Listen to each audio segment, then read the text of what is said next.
Hello, everybody. Hi. I hope you are tuning in. My name is Sam Morielli. I use they, them pronouns. I am currently sitting on the land of the Lenape people in what is now Brooklyn, New York. And I'm so excited to welcome you all to this space today for the first panel of the Prelude Festival. I am still slightly reeling from the wonderful and amazing Google Doc performance by Niall Harris and Trevor Bazile. Truly amazing. I also got to take part in May and Tio's meditation space this morning, and I'm looking forward to closing out this first day of our festival, I guess second day of our festival, with May's meditation space later tonight. But for now, super excited for this first panel called Revolutionary Partnerships. This panel will be about it's a conversation about how theater and performance institutions are forging partnerships beyond their own institutions with local and grassroots organizations in an effort to help build more equitable, just, and beautiful communities. The participants will discuss their ongoing collaborations, share what they have learned, and dream about what's coming next. I'm really looking forward to this. I can't wait to learn from them. And I'm going to invite them actually on camera to introduce themselves. So first, we have a group from New York Theater Workshop. So if y'all want to come on, I'll dip out, but enjoy the conversation.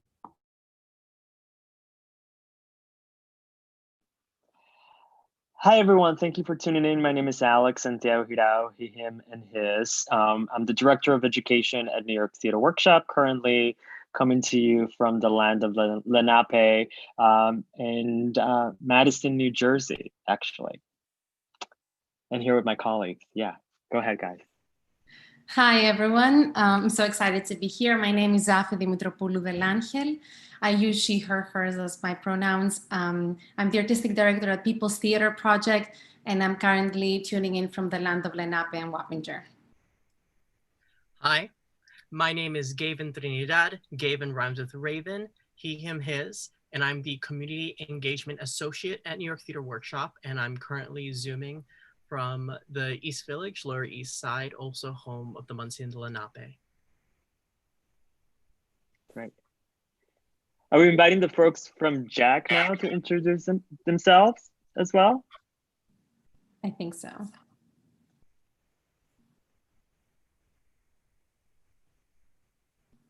Awesome. So, I guess, our friends. We'll get started, and then they'll come when they talk about themselves. Yeah.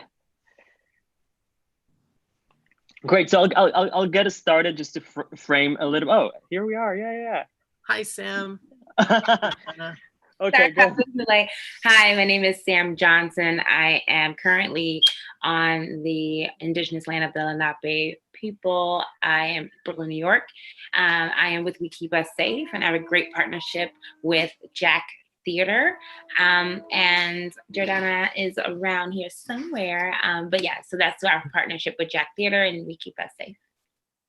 And hi, I'm Jordana De La Cruz. I am on Lenape and Canarsie land here in Brooklyn, New York. And I am the co-director of Jack in Brooklyn. And I am very happy to be here. Yay. I think we're starting with you, Jack, right, folks? And we see you talking about your partnership. Yeah. Wonderful. So I'll kick it off with, Jack, for anyone who doesn't know, is a performance space meets civic space in Clinton Hill, Brooklyn, on the border of Bed-Stuy.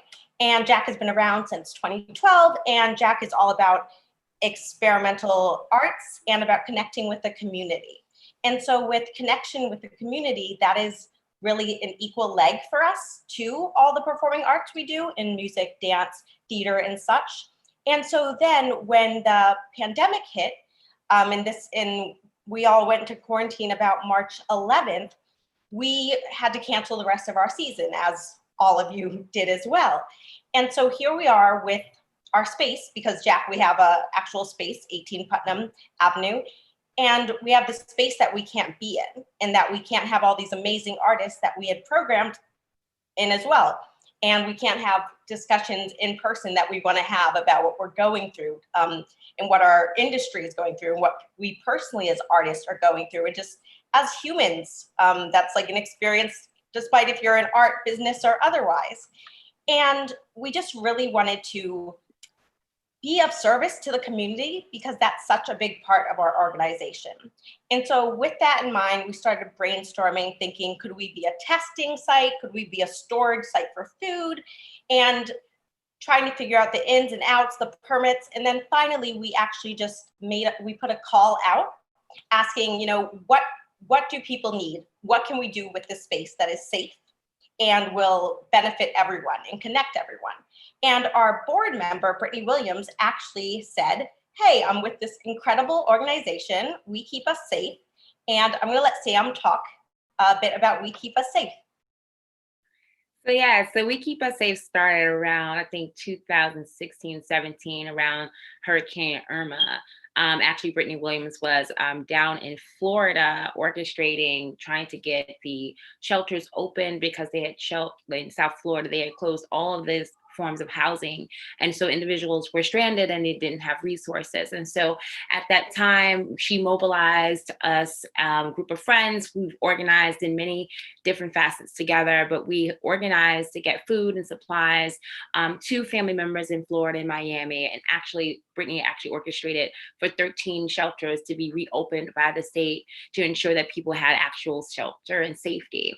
From that point on, we started doing a lot more work around MDC, which is the Brooklyn Detention Center, the federal detention center that's in Sunset Park. And around that time, there was freezing temperatures and individuals who were housed behind the wall were actually given no heat. They were given no type of food for the quality food for what that may be for the state to provide, but their quality of life was being diminished. And so we mobilized again and actually stayed at that site for about a month on the site where MDC was to ensure that the lights, the heat, and actually the quality of life was improved. I'm ensuring that also we were mandating that the Warren Quay was actually being dismissed. We wanted him to be removed because of the conditions. And if we know about mass incarceration and how that actually doesn't do anything for our communities, we made sure that that was a vocal statement that individuals who have had that much power actually don't do anything for our people, and that people who are on the ground continuously do keep us safe. And so we continue to do that type of work. And then obviously COVID hit, and when I was already doing work in Fort Greene, I live in NYCHA, Fort Greene housing developments in Ingersoll. And so from proceeding there, I saw that my community needed something. It wasn't anything to me to go and knock on my neighbor's door and ask if they needed resources. From that point on, Brittany reached out to me and said, hey, Jack, which I'm very familiar with through other work that we've done in the past, through community service work and also community center work. They reached out, they said, we have a space available. We would love to continue to do this type of work that you've already started. We Keep Us Safe. And from that point on, we started in Fort Greene and then we expanded all the way to Staten Island. So we would end up doing all of the boroughs, providing food, obviously PPE, any type of resources that our people needed. We went out there and got it. We were funded by the people. And so We Keep Us Safe's origin is a people focused, grassroots, and also making sure that any resources that we can do, we hold our principles very true, that we don't involve the state in any way. We don't want to harm our folk in any extension of how operating could be. So we've actually discontinued some relationships because we realized that the whole point of our genesis is that if we are not doing the practices of keeping folks safe, we don't want to put them in the hands of harm. And so that is where we're continuously looking and remodeling and structuring how safety looks like. What does safety mean? And what does that mean through love, political education, and also resources that are necessary for our people from the land and giving it to the people. So We Keep Us Safe's origin is love, right? But we also want the people to take it over. And so we don't own this. We know that it is something that our people tell us what we need. We mobilize, we educate, and we let them rock out with the love and care that they need. And so, yeah, so that's where we are. And so, yeah, then We Keep Us Safe was at Jack, and there was just dozens of volunteers, and hundreds of families were receiving mutual aid and food, and Sam was directing the entire production of it all. And so Jack had people there multiple times a week, and the space was used. And I'm proud to say we put it all together with Sam in 2 weeks. So it was the type of thing that we talked about it, and then 2 weeks later, everyone was in the space. So it wasn't something that took forever or that we were missing opportunities to serve the community. And we learned a lot from We Keep Us Safe, and we're still partnered. And in the future, I hope that we can still do things like this when we have productions in the evening, when we are back with artists in the space. Yeah, let me kick it over to our next speakers, and then you'll hear more from us in the conversation at the end. Thank you so much, Jordana. That was very inspiring. Thank you for sharing this journey.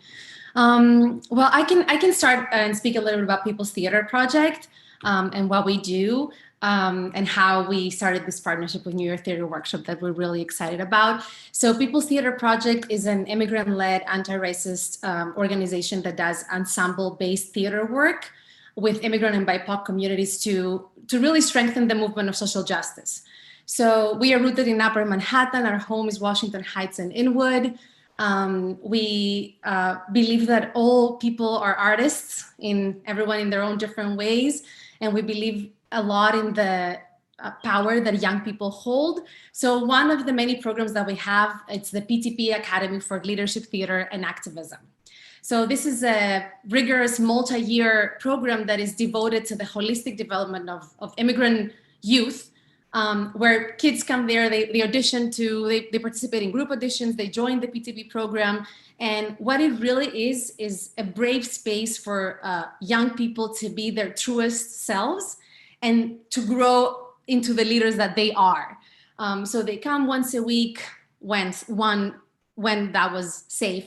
We have our studio located in Inwood.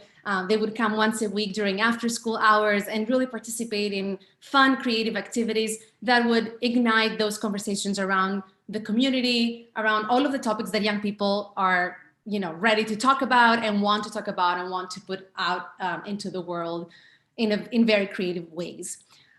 COVID hit last spring, and we had to, as Jordana, you mentioned, we had to just pause everything. And the first thing that we did before moving straight into a panic mode, which of course it happened, it's very natural, it's very human, but we decided to take a pause for a second and a breath and kind of find some stillness to first make some phone calls and call our families of our participants and ask, what is it that you need right now? Where are you at before moving into the virtual space?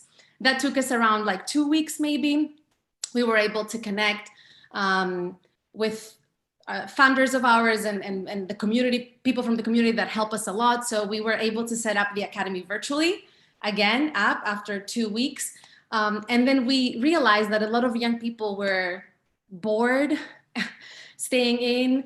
A lot of young people were needing more. They were really yearning that human connection. So we started a very, it just happened one Friday where we said, let's have a fancy Friday. We called it a fancy Friday. And let's log in at 5 p.m. on a Zoom link. And we're not gonna have class. We're just gonna hang out. What do you all wanna do? And this became a thing. The Fancy Fridays became a thing where all of the kids wanted to really participate in because it was out of curriculum and structured class. And it was, we were cooking all together. We would rotate and say, okay, I know how to make quesadillas. Let's all be on camera and make a quesadilla together. I know, let's watch a movie together, with share screen. Let's have a party, all of the fun things. And we decided that now that we're still in the virtual world, after some classes that we had at the park when the weather was still permitting it, that we want to keep those Fancy Fridays because these are really important for our community. And beyond the work, the structured work, we want to actually have a true, honest human relationship with our students. And this is where I'm passing it on to my colleagues here at New York Theater Workshop, so we can then connect the dots.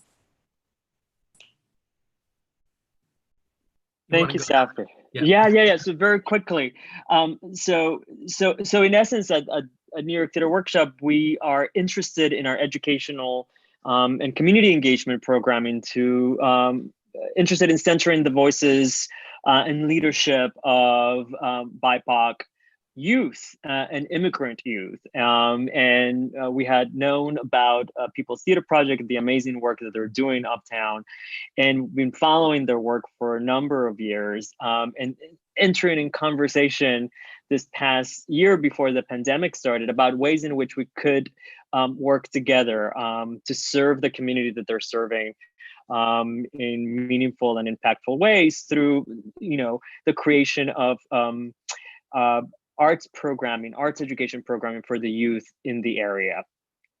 Because this is a sort of an essential part of our goal. And like in every partnership, we met over coffee and tried to figure out and dream what it could be. But one of the things that we do at the workshop that is central to our education programming is the notion of career exploration and career development, and supporting and cultivating theater artists at every step of their careers, right? Whether they want to be professional or not, right?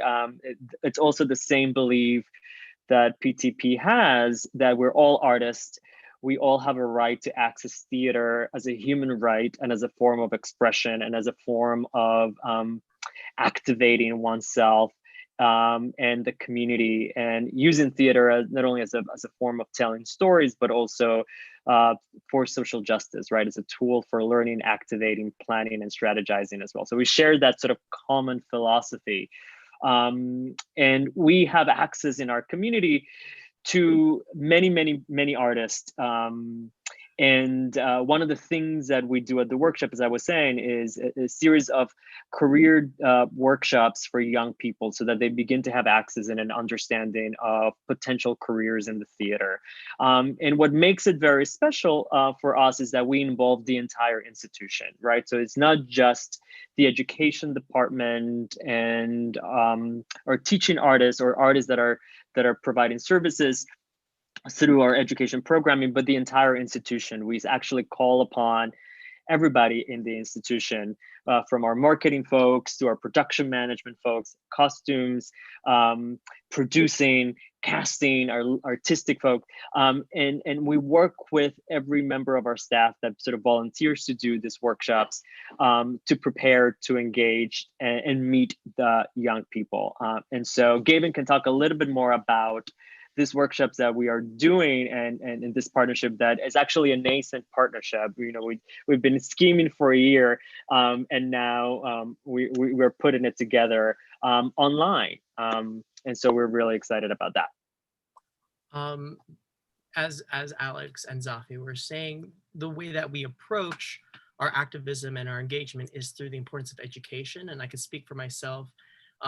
As a family who lived under dictatorships, it was very important for me that education is such a key in a moment for a young person to realize the potential of who they can become and what does it mean to be civically engaged and socially conscious at their age in their community.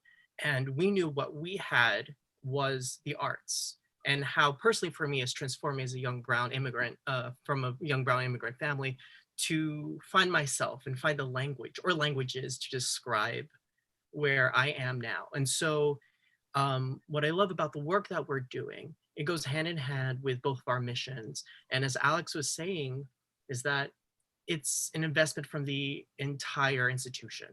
It's not siloed in one department working with only a few people.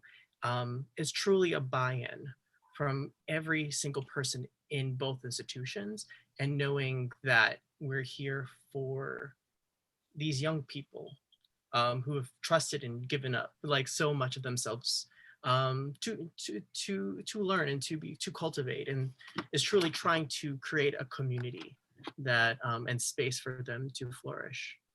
And so, yeah. One last thing that I wanted to say, because I think I forgot to do so this year, Fancy Fridays will be those workshops led by New York Theater Workshop. So each Friday of the month, the students of PTP Academy will be taking a different masterclass on a different topic. So we're starting this November with costume design, right? Yeah. Costume design, and then after the completion of it, they'll get a certificate that they also have attended a masterclass on each topic, like on costume design and development and production and all of the aspects of a theatrical journey.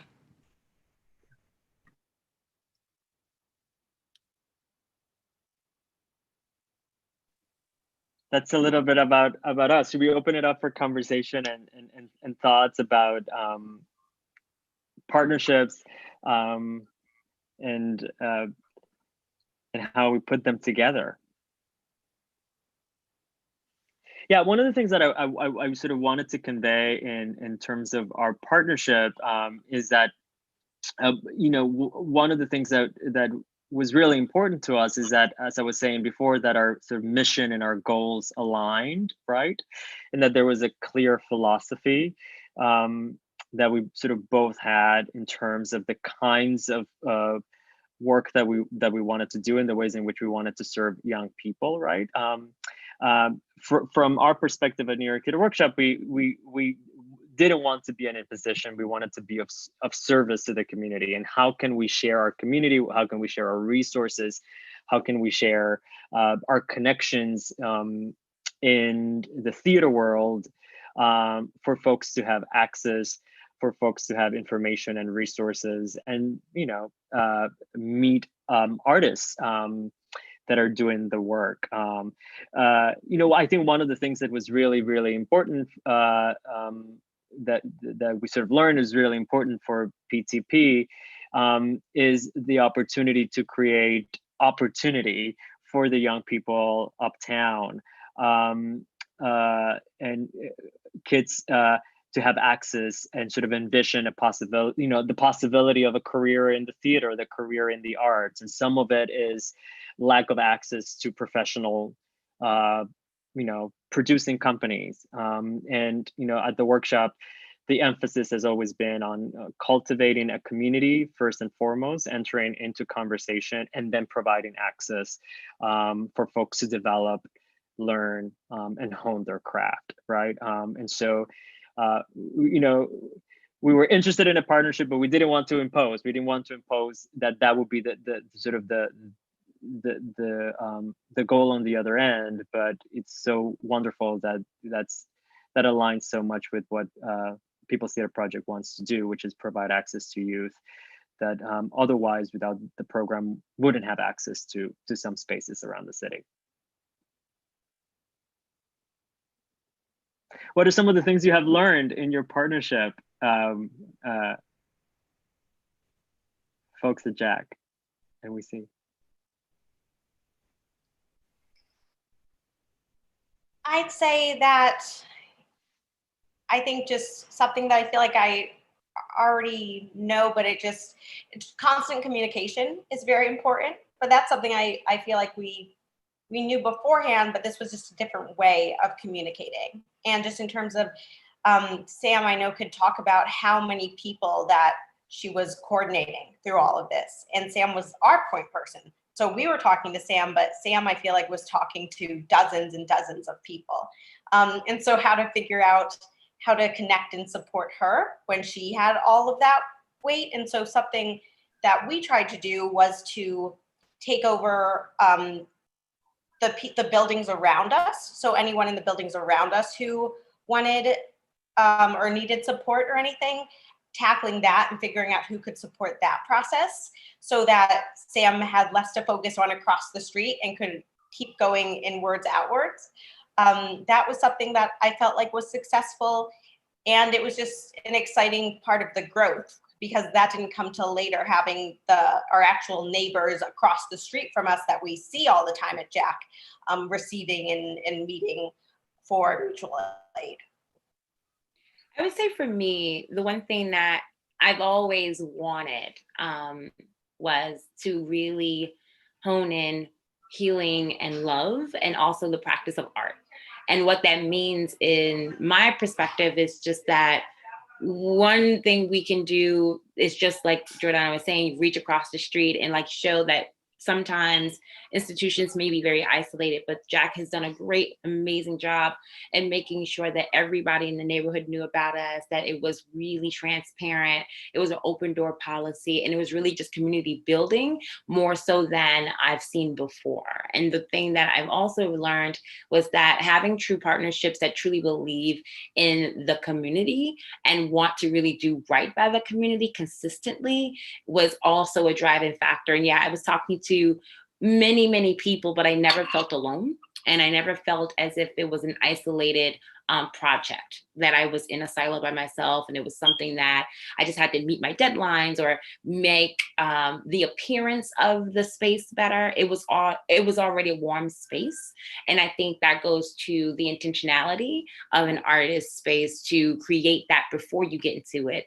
And you just kind of blossom. And so that was one thing that I learned, that is, I would hope that other art institutions would be able to mimic, creating a safe space, creating a warm space, but also an intentional space that even when you don't have a show or premiere, that people can still come in and either give ideas and be inspired by that, and or just wanting to figure out where their place is and be able to lean in support. So that was one great thing that I learned, but I also am consistently inspired by our partnership.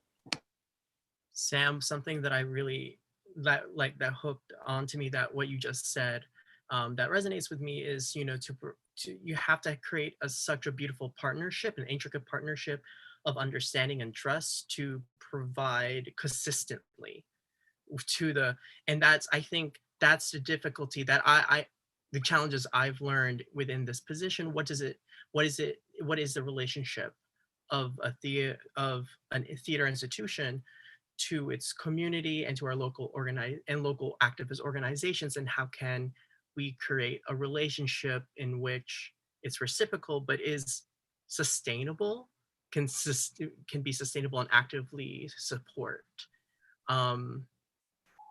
Yeah, I think, especially at this time, what does it mean, especially at COVID, just specifically for New York Theater Workshop and PTP, though we've been in conversation, you know, we wanted to start doing something at the time COVID hit. Like we had to call, it was like, oh, we have to change plans. We're not going to do that workshop. And I'm bringing it up because we are at the moment, because we are in the, you know, the infancy of our collaboration. We are actively building that relationship that Jordana and Sam, you have and your institutions have, and it's so beautiful to see where, you know, how it's grown. And we hope we get, you know, we're building that. Like, I aspire to be in that collaboration. Yeah.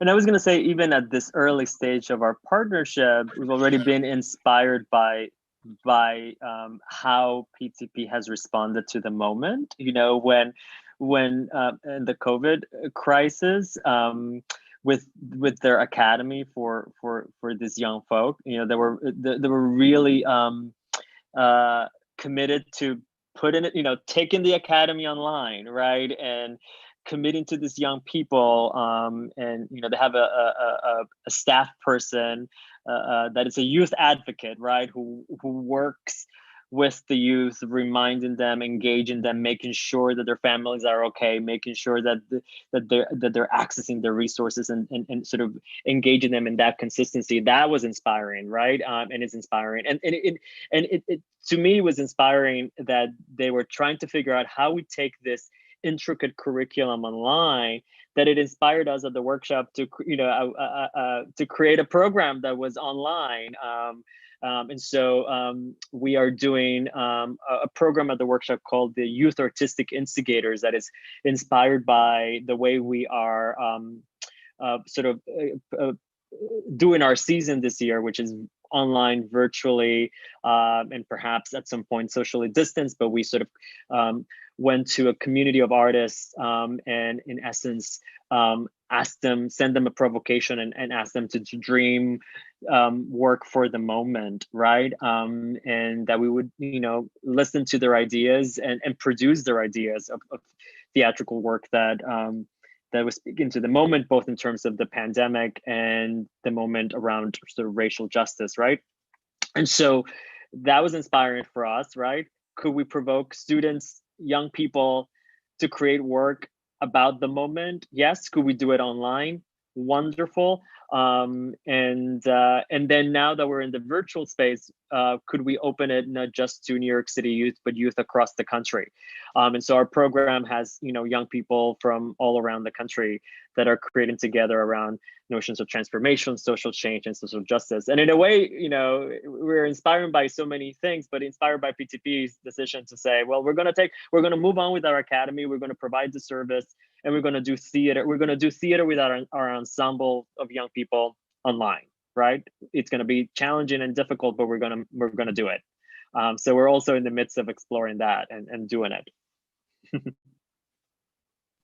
Yeah, so many things resonate with that we're saying. I wanted to kind of go back to what Jordana, you were saying about intentionality, that's like the one of the key things that makes a partnership be strong and therefore sustainable. And I've also been very inspired, and I know that was part of why PTP was also very interested collaborating with New York Theater Workshop, beyond the fact that we know our missions are very aligned and our core values as well. But it's amazing to me how we are, all of us respectively, rooted in our communities, and community is very important. And at the same time, these partnerships now are kind of crossing borders, if that makes sense. Geographically, we're partnering with people from different communities that have those similar, missions and similar kind of scope of work. So we sometimes make fun with our students. We say, when we were having the conversations about actually being in New York Theater spaces, in New York Theater Workshop space, we would be like, uptown travels downtown, and we're gonna get to see, how theater happens downtown. We do it like this, and then we would invite them maybe to lead a workshop in our studio if that's possible, so downtown folks can see how we do it uptown. So I'm very interested in that, and how we can, stay true to our community, but intentionally also sometimes collaborate with people from other communities across. For us, it's now New York City, but as you were saying, Alex, you are now doing it across the country. So that's something that is very inspiring for me. Yeah, that's definitely something that has happened, that I've also witnessed through this pandemic, is that so many arts leaders and organizations are all connecting that I hadn't been connected with before. And so people I've known about, like y'all have been excited about, but it's different than, talking to you multiple times a week on Zoom, because we can do that now, and bouncing ideas off each other and really creating this larger web and community with all our mini communities that are serving specific neighborhoods.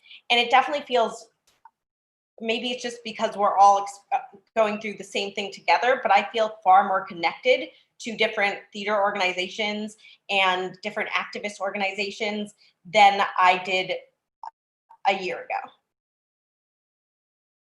Yeah, I hope that, we, I know we're all zoomed out, in a way that, we spend our days on Zoom and then do multiple programming, and sometimes it's really, really difficult and challenging and physically demanding and intense. But one of the wonderful things, as you're mentioning, is this connection with folks, right? And I think, I'm already sort of seeing a future, hopefully without COVID, but where connecting like this across borders and barriers and regions,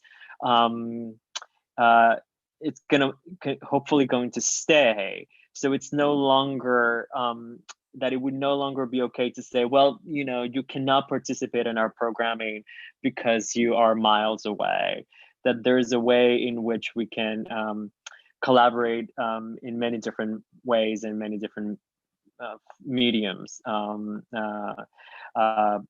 Yeah, so that's exciting, and I think there's a challenge for, moving forward for organizations, theater organizations, presenting organizations, to maintain some of those connections that they have created virtually. And how do then you transition those to in-person programming as well, but also maintain, some of the accessibility qualities of online programming, virtual programming.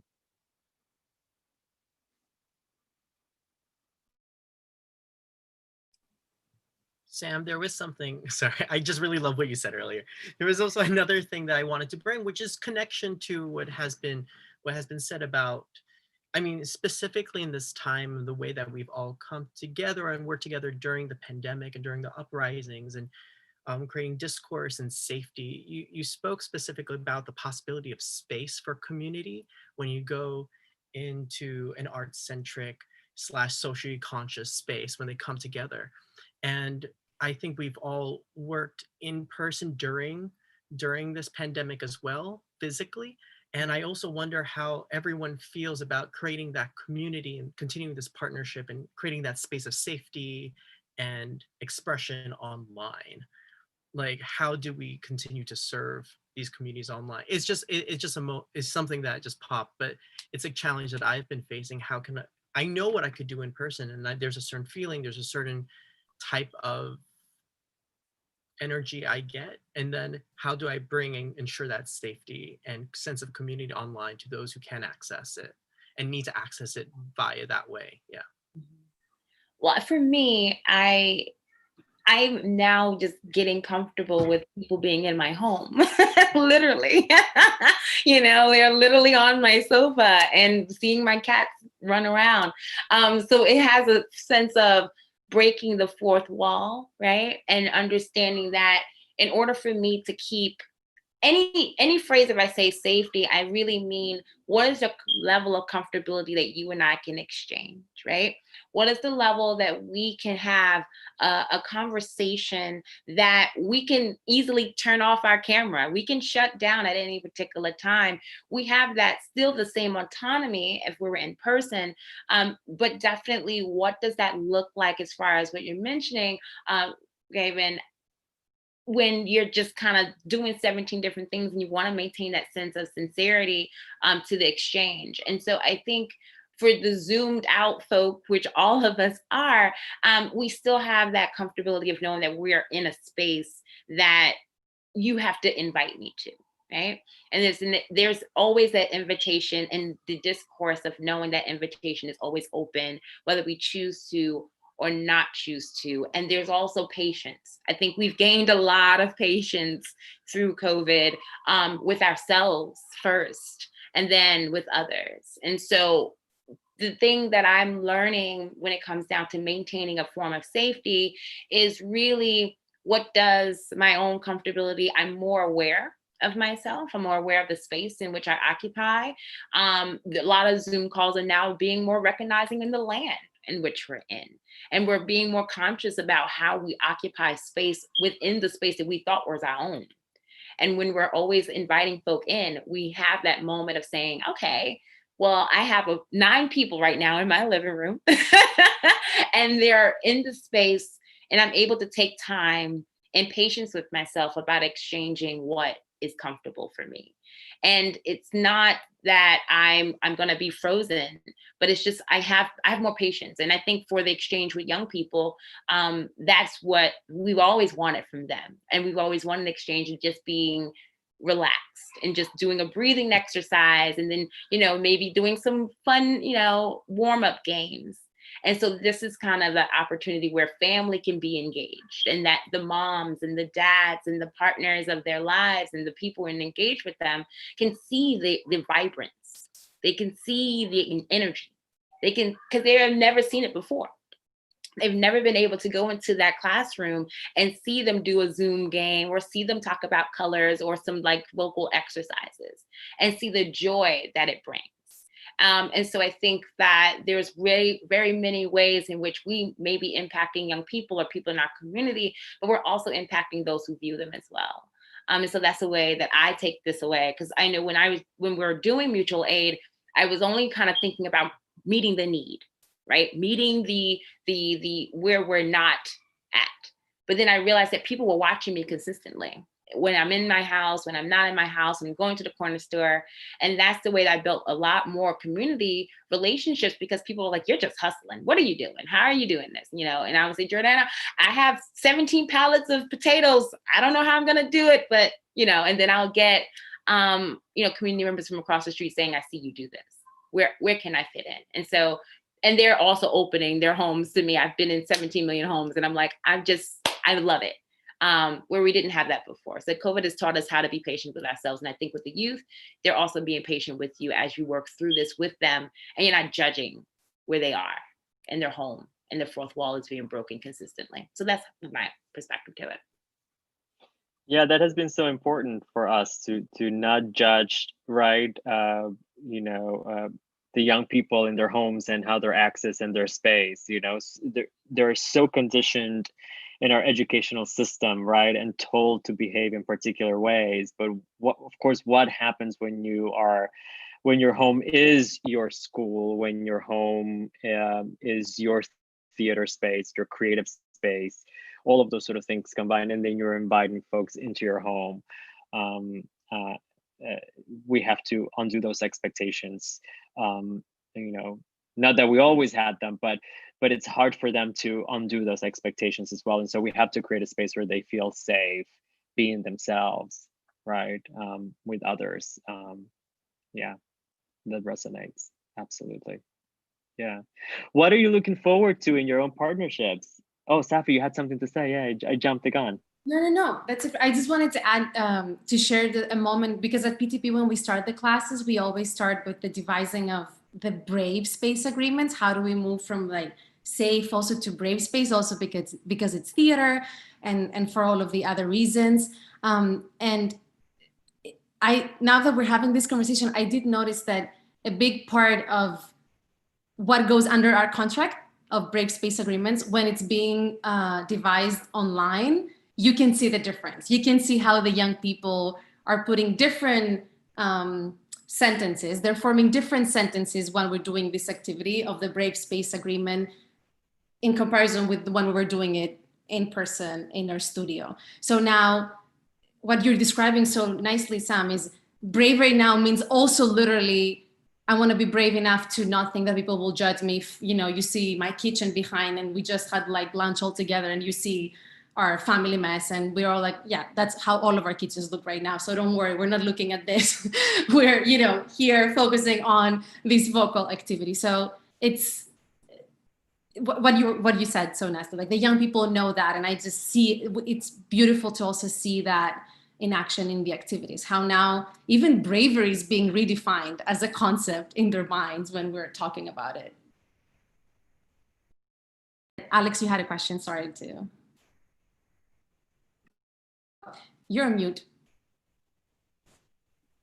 We haven't learned yet after, yeah, so the question was, we have 15 more minutes or so time together and it's just, the question is like, what are you looking forward to in your partnership, folks, moving forward in terms of the work that you're dreaming to do together? That's easy for us. We're at the very beginning, so everything is a dream. Yeah, I mean, I'll say, because we're very much not at the beginning. But I would say that so I'm looking farther down the line, but when we are back in the space with artists, I'm really looking forward to figuring out how we keep up partnerships and how we keep up this partnership with Sam and how we bring in someone that Sam's really excited about working with. Because at the end of the day, we do have this space and we do have our performances in the evening. So if people aren't in tech, we have the space and we'd rather be using it with the community and serving those around us than renting it. And so I'm really excited for kind of like tackling that challenge. I think it'll be I think it's going to bring about some really beautiful things and partnerships. And it's going to be new. So. Yeah, I'm excited about that as well. I mean, I come from a background of working in community centers and being able to have some access to space. And so I no longer work in that space anymore. And so being able to be with Jordana and Jack and having like great innovative ideas to start bringing out to the community, and also thinking about how do we really maximize the conversations of just sitting and being in community with each other is really great. I would love, I think, if once we get there, I'm always future projecting, right?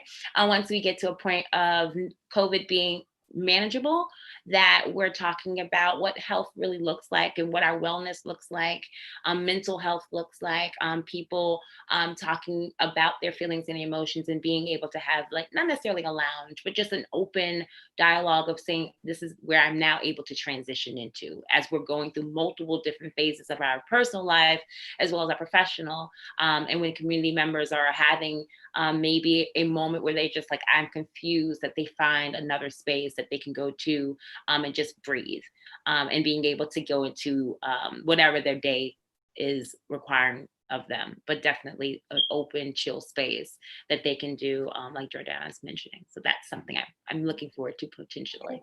Just to add, as a curator and the co-director, that also gets me really excited about what artists are having this conversation, what artists have been and are focusing on health and what that means and what that installation looks like, or what that play looks like, or what that collaboration with We Keep Us Safe or the volunteers is. So that's a whole nother thing that's lit up that I'm now really excited about in 2021 to really start diving into, because there are artists have been working on this, but they haven't been the ones that we've been focused on putting in the forefront, you know? And so now we're very much focused on health. And so I'm really excited to find those people and to collaborate with them. So hit me up. Great. Yeah. Yes. So, Yeah, I mean, I think, one of the things that I've been reflecting on is that I think this moment has taught us on a number of fronts that theaters and cultural organizations should really very specifically, say what their values are and sort of be accountable to those values and live to those values. And if those values include serving the community, right, it means that there's a civic responsibility. And if you want to be a civic institution, a public institution at the service of community, then you have to be intentional and constant, and make space. Literal, make space in your space physically, to welcome community without any sort of preconditions, and engage with them in a conversation about what their needs are. And then, of course, in the virtual space, create space as well there and make sure that folks have access to it. If you want to engage them, just don't put out an invitation and expect that folks will come. Make sure that you're engaging and partner with communities that can also help and have that philosophy of meeting folks where they're at, in person and online. So I'm looking forward to, in a non-COVID space, also making space within our space intentionally for community to use that space for their expression and their growth and their learning. Yeah, yes, I'm looking forward to all of the things mentioned already. I think specifically for the partnership that we're about to start, I'm very excited about the potential of keep fostering that sense of belonging for our students, which is so important for, our immigrant community. That's I guess what I meant also before when I was saying about that joke that we make now with the students, like we're gonna, like Uptown travels downtown. It's just that sense that, New York Theater Workshop represents, it's very well known in the theater community here. And that sense of belonging, like our kids knowing that, I belong there too. It's not that distant place that I never go to because it's not for me. And I don't see plays that sound and look like me. I think I'm very interested in keep redefining what access means, what equity means, and what that sense of belonging can mean for our young artists. A lot of them come to the Academy because they truly want to do that as their career.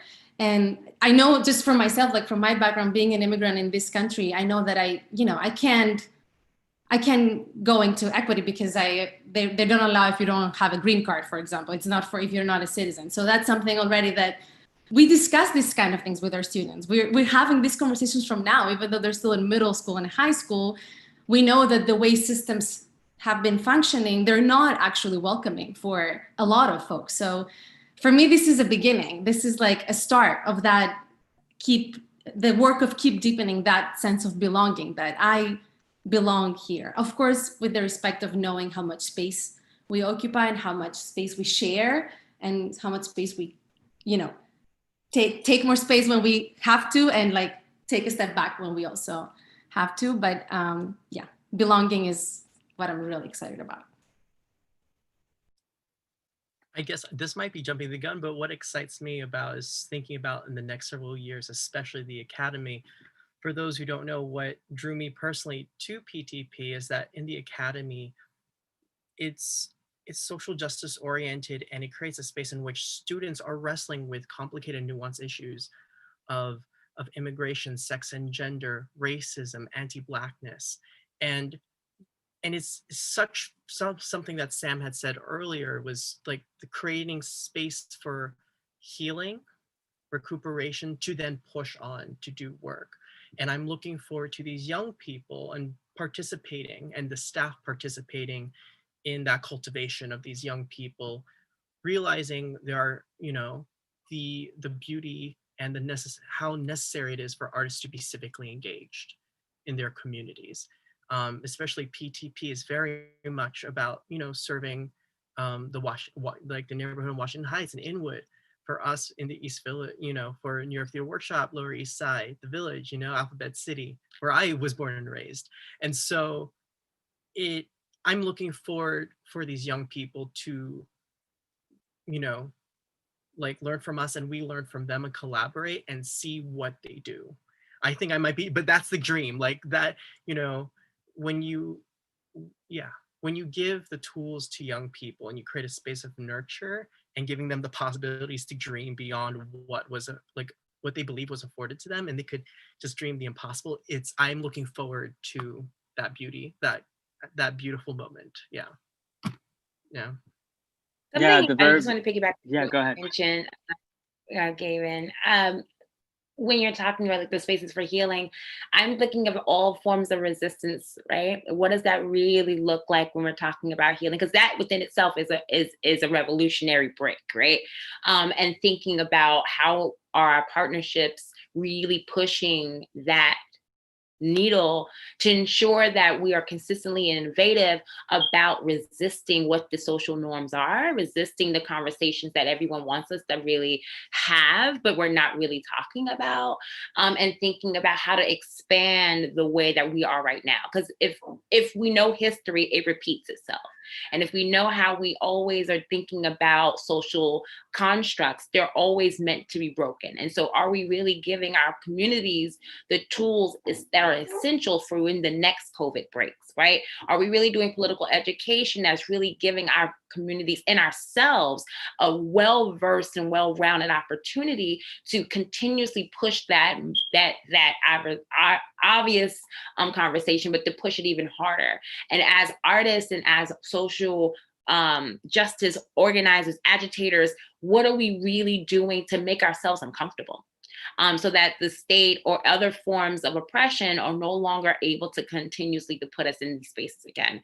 And that even in an artist space, the constructs of what funding looks like, what is that? How are we resisting those things, right? How are we breaking those chains so that when we're talking about community engagement, that we're really giving it to the people to orchestrate that and to create the buildings and the spaces that are safe, truly intentionally, without an art fund saying, oh, you can only do 3 shows, or some type of funder saying, hey, you can only have 4 artists, and I need to know who, what, when, where, and why that artist is what it is, right? So I think that my hope is that we are breaking a lot of these chains and having this dialogue and conversation, but our communities are also being very influential in how we do it, because they're at the front line with us, they're on the ground with us, and they're helping us do what I know as Sankofa, going back to where we were, realizing what was valuable and bringing it back to our people so that we don't repeat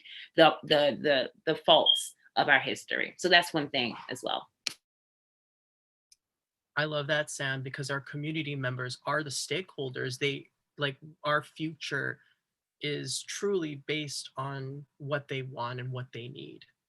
And so, yeah, just seconding thing. Yeah, the people should have the means of production, right? You know, Augusto Boal, my mentor, would say, theater is a weapon, and it's the people who should wield it for their own liberation. So, I mean, it's a long task, but it should be an intentional task. I think we're at 2 minutes. Yeah. Well, thank you all for being here today. That was very inspiring. Thank you for the conversation. Thank you for the conversation. And we wish you luck with everything. Be safe and healthy. Sam. Thank you. Hi, I'm here. I was like, oh, you still use those 2 minutes, please. I'm living for this conversation. Thank you all, truly, truly, truly. Thank you all so much for just. I'm so grateful to have witnessed this. You mentioned midway through the conversation, you were talking about Zoom fatigue, and I think I hope you all feel really energized by this conversation. I think it's conversations like these and days like today and this festival that really energize me. I'm so grateful. And I think the thing that I miss the most about like the liveness of theater and being in space and just like being able to gather is that mutual energy share, and me being able to like for you to, even though I was off screen, let me tell you, I am living. Okay, I've been snapping, screaming, texting the producers. We're all having our own conversation about your conversation, learning from each other. It's truly so wonderful, and I know everybody at home is celebrating you, so I hope that you leave this space feeling energized, feeling celebrated, and with lots more questions. I'm just so excited to leave this space thinking more deeply about what it means to be in partnership. I appreciate you calling Sankofa into the space, Sam. That's something that deeply resonates with me too. So yes, thank you all truly for joining us today. And I think that's that on that. So we'll close out this space. I hope you all will join us for the rest of the festival. For everybody watching out there, I hope you'll join us for the rest of the festival. We have 2 more performances tonight, one at 8 p.m. So you have a half an hour break. It's Baldwin and Buckley at Cambridge in partnership with the Elevator Repair Service. And then May Ann Teo is having a meditation space at 10 p.m. With, I hear, a guest. So I hope you'll join us. I hope everybody at home will join us. I'm excited for it.